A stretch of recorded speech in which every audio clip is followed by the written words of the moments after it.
திருவாரூர் சுபா சமையலில் கேரட்டை வச்சு அசோகம் செய்ய போகிறோங்க. இது எப்படி செஞ்சேங்கிறத வீடியோக்குள்ளே போய் பாருங்கள். ஃப்ரெஷ்ஷான கேரட்டாக எடுத்து 2 எடுத்து வச்சுக்கலாம்.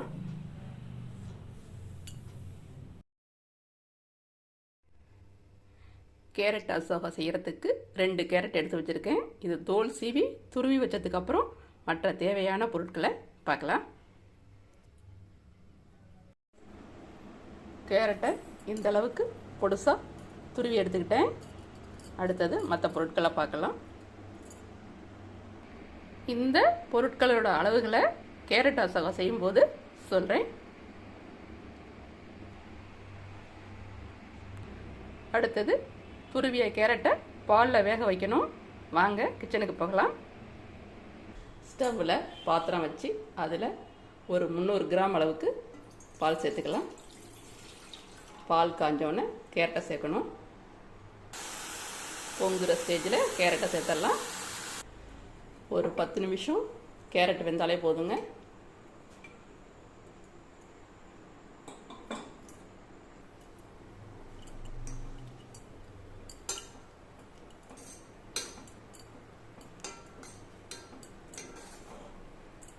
வெந்ததுக்கப்புறம் பார்க்கலாம்.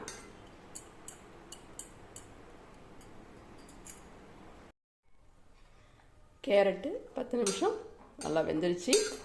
இந்த ஸ்டேஜில் இதை நல்லா ஆற வச்சுட்டு பாலை இருத்துட்டு தாங்க ஆற வைக்கணும். ஜாரில் ஒரு ஓட்டிட்டு எடுத்து வச்சுக்கணும். அடுத்தது கடாயில் நெய் சேர்த்துட்டு பாதாம் முந்திரி திராட்சையில் வறுத்து எடுக்கணுங்க. 75 கிராம் அளவுக்கு நெய் சேர்த்துருக்கேன். இதுலேயே அடுத்தது கோதுமையும் வறுக்கணுங்கிறதுனால சேர்த்துட்டேன். மொத்தமாக பாதாம் பருப்பு சேர்த்துடலாம். அடுத்தது முந்திரி, அடுத்தது திராட்சை சேர்த்து நல்லா வறுக்கணுங்க. செவந்தோடனே எடுத்து வச்சிடலாம்.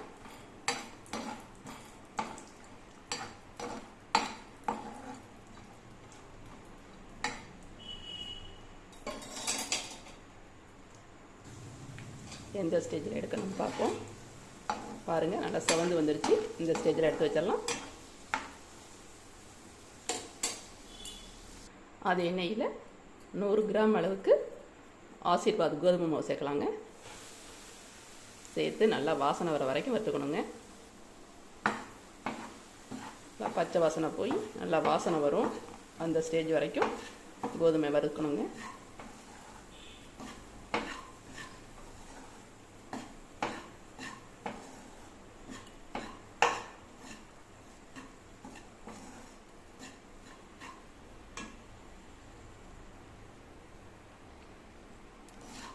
கோதுமை நல்லா வாசனை வந்தோடனே ஸ்டவ் ஆஃப் பண்ணிவிட்டு கேரட்டை அரைச்சி எடுத்துகிட்டு வந்துடலாங்க.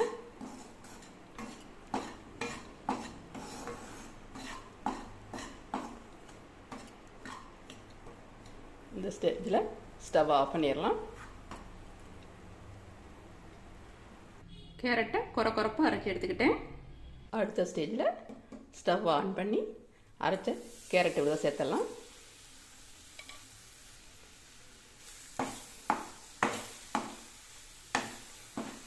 கேரட்டை இருத்து வச்ச பாலையும் அடுத்தது சேர்க்கணுங்க.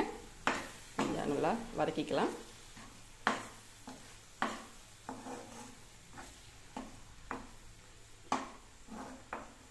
கேரட்டோட கலரே போதுங்க. ஃபுட் கலர் எதுவும் யூஸ் பண்ண வேண்டியதில்லை.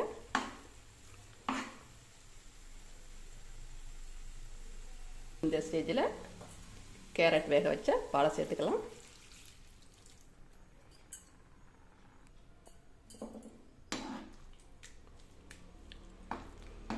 நல்லா கட்டி தட்டாமல் நல்லா கிளறி விடணுங்க. அடுப்பை ஸ்லோவாக வச்சுக்கிட்டு கிளறணும். அடுத்த ஸ்டேஜில் ஜீனி சேர்த்துடலாம்.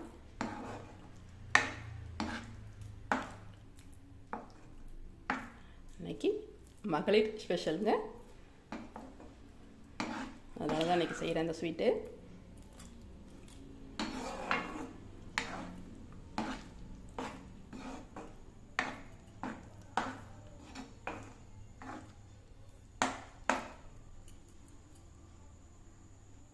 அடுத்தது 1.5 கப் அளவுக்கு ஜீனி எடுத்திருக்கேன், சேர்த்துக்கலாம்.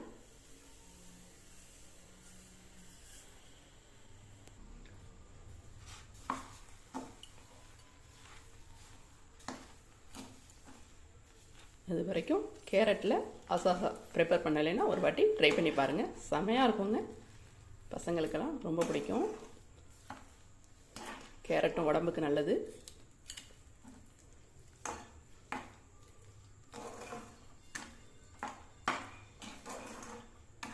ஊற்றின நெய்யெல்லாம் பிரிஞ்சு வருங்க. அந்த ஸ்டேஜில் தான் நம்ம அடுப்பை ஆஃப் பண்ணணும்.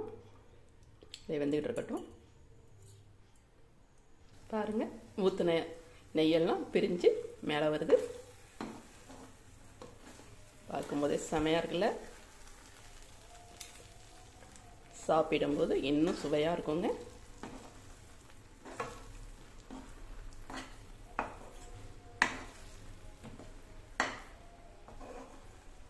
இன்னும் ஒரு 5 நிமிஷத்தில் ப்ரிப்பேர் பண்ணிடலாங்க. ரெடி ஆகிடுச்சு. இந்த ஸ்டேஜில் ஒரு பிஞ்சளவுக்கு சால்ட் போட்டுக்கலாம், ஸ்வீட்டை எடுத்து கொடுக்கறதுக்காக.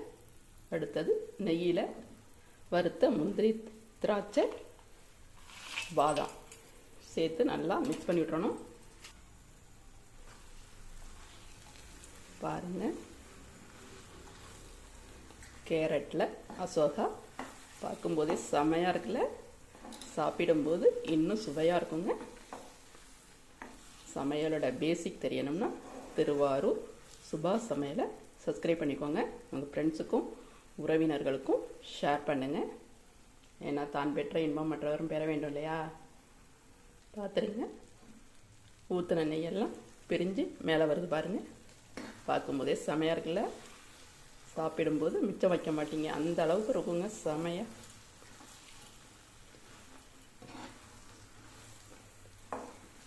சமையலோட பேசிக் தெரியணும்னா திருவாரூர் சுபா சமையலை சப்ஸ்கிரைப் பண்ணிக்கோங்க. உங்கள் ஃப்ரெண்ட்ஸுக்கும் உறவினர்களுக்கும் ஷேர் பண்ணுங்கள். இதை அப்படியே வேறு பாத்திரத்துக்கு மாற்றி வச்சிடலாம்.